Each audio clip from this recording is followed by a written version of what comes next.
घटना बा। देवारा ठेकुआ काटना बा, जुठी आइले बदौरा में जातना बा। सजल घाट पूरा पटना बा, छठी घाटे कोइले एगो घटना बा। देवारा ठेकुआ काटना बा, जुठी आइले बदौरा में जातना बा। हम कहले रही एकरा के मत भेजी। देवारा ठेकुआ, देवारा ठेकुआ। जय जय मां, जय जय जय छठी मां। जय जय मां, जय जय जय छठी मां।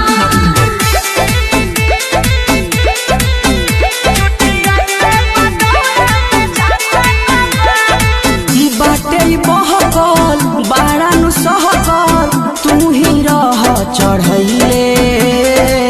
पूजा में ऐसे कइला जाला, नाही रह बतैले।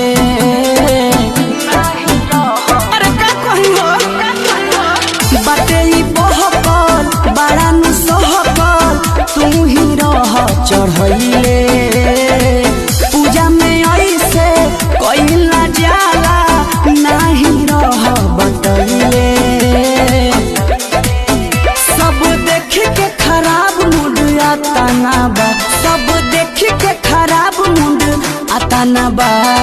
देवारा ठेकुआ काटना बा, जुठी आइले बदौरा में जातना बा। सजल घाट पूरा पटना बा।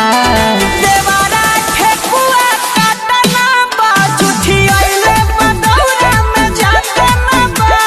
का कहियो,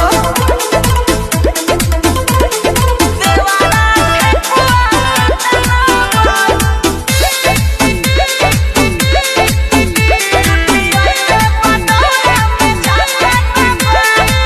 बाटे न बुझ सूझ नइखे ये माई, हो गइल भारी गलतिया। एही के भखल भरा अबिला बेरी, चंचल करी है बरतिया। हे माँ क्षमा करब। बाटे न बुझ सूझ नइखे ये माई, हो गइल भारी गलतिया। रमन बिहारी पी के आयरन, भूखी है राउर बरतिया। माफ करम छठी माई प्रार्थना बा, माफ करम छठी माई प्रार्थना बा।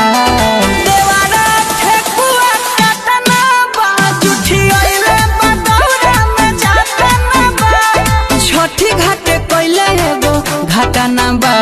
देवारा ठेकुआ काटना बा, जुठी आइले बदौरा में जातना बा। क्षमा करब हे छठी माई, नादान बाड़े।